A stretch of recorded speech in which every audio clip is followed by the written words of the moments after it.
Hi, I'm going to show you how to use the new Key Leaves Soprano Saxophone product on a curved soprano sax. What we're going to do is we're going to take the low C sharp and low E flat leaf props, and because we're going to be going a little bit further distance, we're just going to slide to extend this little slip knot.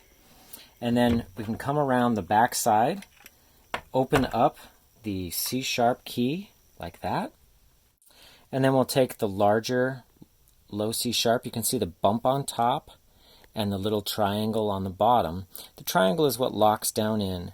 So we slide that in, it just hits the resonator and the tone hole. And you feel it click down into the tone hole.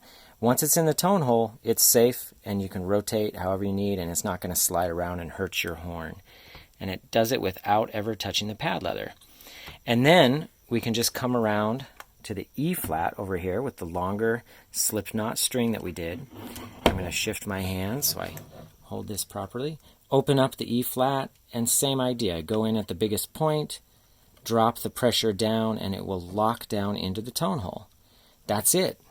You're safe to now use in the case. The E flat and the C sharp plus G sharp is open because G sharp opens when low C sharp is opened. So you get the three stickiest pads open to dry clean with key leaves on your soprano saxophone.